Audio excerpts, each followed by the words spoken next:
Nouvelle semaine. Alors, vous l'avez vu, j'ai été agacé un peu les jours précédents. Ça a duré une petite semaine quand même. Alors, j'ai été agacé parce que je trouvais que j'avançais pas assez vite. Alors, pour ce faire, pour remédier à la situation de mon agacement, parce que j'aime pas m'énerver, je me suis fait un rétro-planning de tout ce que j'avais à faire. Et ces choses-là, j'ai essayé de les caler chaque jour, de manière à pouvoir avancer. Donc, je sais ce que j'ai à faire cette semaine. Je sais ce que j'ai à faire jusqu'à début avril. Globalement, aujourd'hui, donc, je vais avancer sur le chauffage, je vais câbler les bouches arrière, tout câbler pour que demain on n'ait plus qu'à raccorder et à le lancer. Et ensuite, une fois que j'aurai fini, je rangerai le bordel. Le gros bordel, hein, on était resté au gros bordel. Donc, là j'ai fait déjà une cabine où j'ai mis la bouche. Et puis bon, je vais faire la deuxième. Alors la deuxième c'est un peu plus compliqué parce qu'il y a le pilote auto qui passe. Donc je vais réfléchir, je vais bien regarder cette fois, je vais réfléchir. Je vais pas tout faire à la va-vite puisque j'ai mon rétro-planning. Et là je vais couper donc la gaine pour l'échappement. Donc celle-ci. Alors, vous voyez que ça s'effiloche déjà en bas. Donc comme c'est une gaine qui est censée résister à la haute température, je vais la couper proprement. Donc je ne vais pas la couper au cutter, je vais la couper au couteau électrique chauffant. Alors ça c'est un kiff que je me suis fait. C'est pour couper les cordages. Chaque fois que je vais acheter du cordage, chaque fois que toi aussi tu vas acheter du cordage, je te dis putain qu'est-ce que ça fait bien quand même. Alors tu essayes, tu prends ton cutter, tu chauffes là, mais ça fait jamais bien comme il faut. Donc là j'en ai acheté un, comme ça au moins je l'aurai pour plus tard. Allez, globalement je crois que je l'ai payé 95 € sur Amazon, livré bien entendu comme Amazon en 24 heures. Dès que ça passe pas par la société française, ça va plus vite. Allez, je vous montre ce que ça donne la découpe, et puis si c'est pas bien, ah oui, je vous montre ce que ça donne. J'ai pris la GoPro, mais j'ai oublié la carte mémoire que j'ai déchargée. Donc je filme avec le téléphone.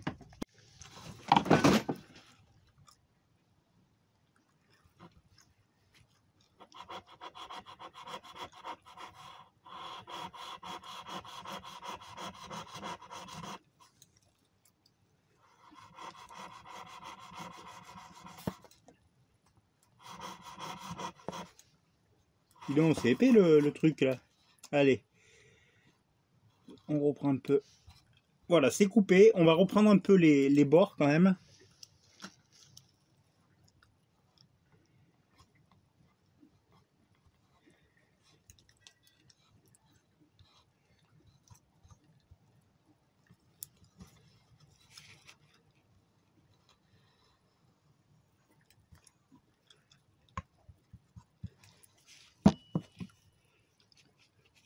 Voilà, mon Dieu. C'est magnifique. Un peu encore effiloché quand même, hein, mais c'est pas grave. Voilà, magnifique. La bonne longueur, j'ai laissé un peu de marge. Et surtout, je remonte jusqu'au bout, puisque maintenant, on va percer la coque pour faire passer l'échappement. Alors, j'étais tout fier de moi quand même de montrer l'installation d'un chauffage de style Webasto. Hein, je reprécise toujours que c'est le style, que c'est pas l'original. J'étais tout fier, je me suis dit, tiens, jamais personne l'a fait. Et puis ce week-end, j'étais levé de bonne heure, je traînais un peu sur YouTube.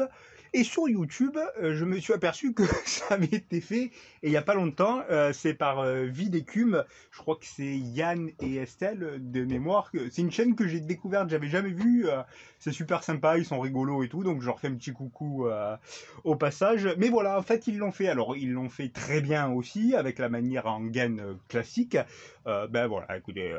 pas dire qu'ils sont mieux que moi, on verra, de toute façon, c'est moi qui suis mieux, donc c'est même pas la peine de discuter. Donc maintenant je vais percer la coque, je vais installer, je vais percer la coque, aïe aïe aïe, pourvu que je perce bien, que là tu n'as pas droit à l'erreur.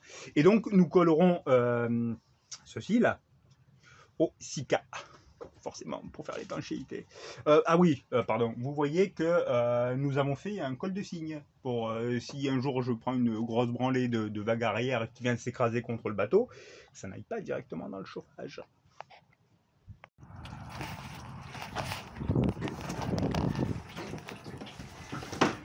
Voilà, donc c'est monté, j'ai fait un montage à blanc. Alors on voit qu'on avait pris les marques, hein, vous avez vu qu'il y a la douchette de pont.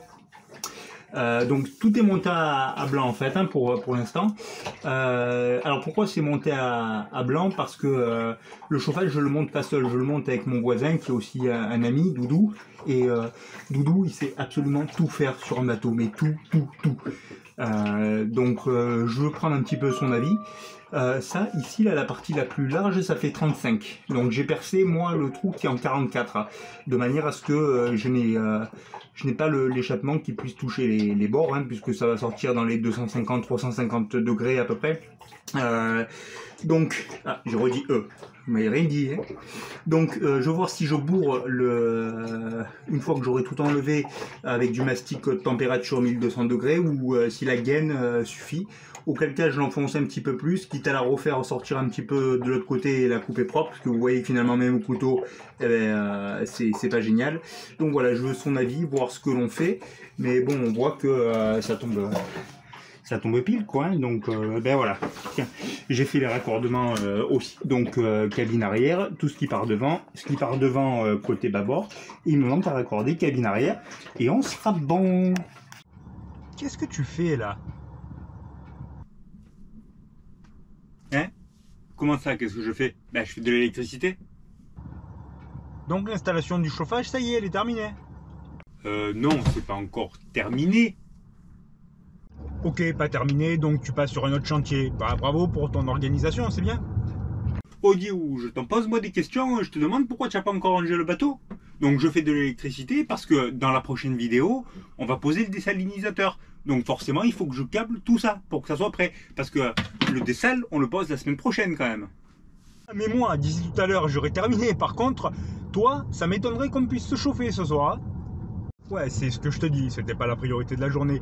Mais dis-moi, tu as mis le gel dans les cheveux, tu es coiffé aujourd'hui, oh bichette! Ouais, c'est vrai que je me suis un peu coiffé là.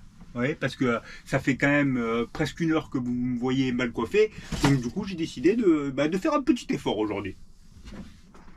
Bah sinon, fais comme moi, mets une casquette. On verra pas ta vestie naissante au moins. Bon, par contre, on met un petit coup de turbo parce qu'il faudrait que tu avances là. Donc, grande nouvelle, le chauffage marche. Donc tout a été refait, serré, aussi cale, l'échappement est fait. Donc finalement pour la gaine, on a tiré la gaine jusqu'en haut, mais pas besoin de mettre de mastic. Comme j'ai laissé 4 mm finalement de chaque côté de la coque, c'était bon. J'ai touché l'échappement bien évidemment est chaud. La gaine, il faut savoir qu'elle fume un peu au démarrage. Juste parce que c'était sa première utilisation je pense, donc et puis on l'a fait tourner pendant presque 40 minutes, donc au bout d'un moment effectivement ça ne fume plus, donc ça c'est plutôt la bonne nouvelle. Et donc il fait bon dans le bateau finalement une fois qu'on l'a fait tourner.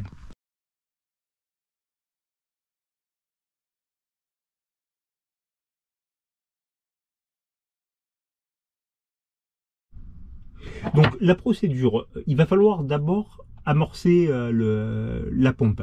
Donc on a complété de gasoil le réservoir et forcément la tuyauterie est vide. Donc on va pas lancer le chauffage dessus puisque lui il va aspirer de l'air, il va se mettre en défaut. Donc on va d'abord appuyer sur cette télécommande, enfin ce bouton et celui-ci en même temps. Une fois que c'est fait, ça ouvre une page HP, donc pour la pompe, on va appuyer ici et on va mettre sur on. La pompe clac clac clac clac clac, je fais bien le bruit de la pompe. Donc ça va commencer à amorcer le gasoil. L'idéal c'est quand même d'être à 2, comme ça au moins on la voit arriver dans le corps de chauffe. Une fois que c'est bon, on appuie sur off et on appuiera sur ce bouton là pour démarrer la procédure.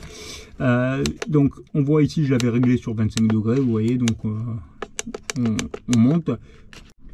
Et donc sur ce type de chauffage, on va pouvoir gérer la température. Hop, je l'ai relancé comme un imbécile. Donc on va pouvoir gérer la température et on va également pouvoir gérer la vitesse de rotation du ventilateur, donc ce qui va finalement souffler. Alors juste je fais mon petit mea culpa comme je l'avais annoncé, mais la gaine PVC au démarrage quand il n'y a que 80 cm ça ramollit, donc pas la bonne solution.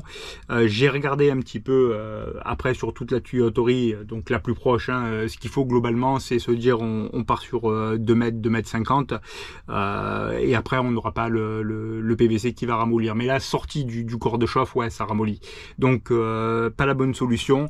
On va changer tout ça. Si vous avez un montage à faire, vous de votre côté, ben, partez sur de la gaine souple pendant 2,50 m je pense, 2 mètres, allez, 2 mètres, 2,50 m, et vous serez tranquille. Donc voilà, la dernière étape, ça va être de poser un détecteur de monoxyde de carbone et un détecteur de fumée. Alors détecteur de fumée, je vais en acheter un deuxième, je vais le mettre dans le compartiment où il y a le chauffage, tout simplement pour détecter si jamais une fois il commence à y avoir un début d'incendie, c'est vite d'intervenir avant que le bateau flambe. C'est du plastique, ça flambe vite.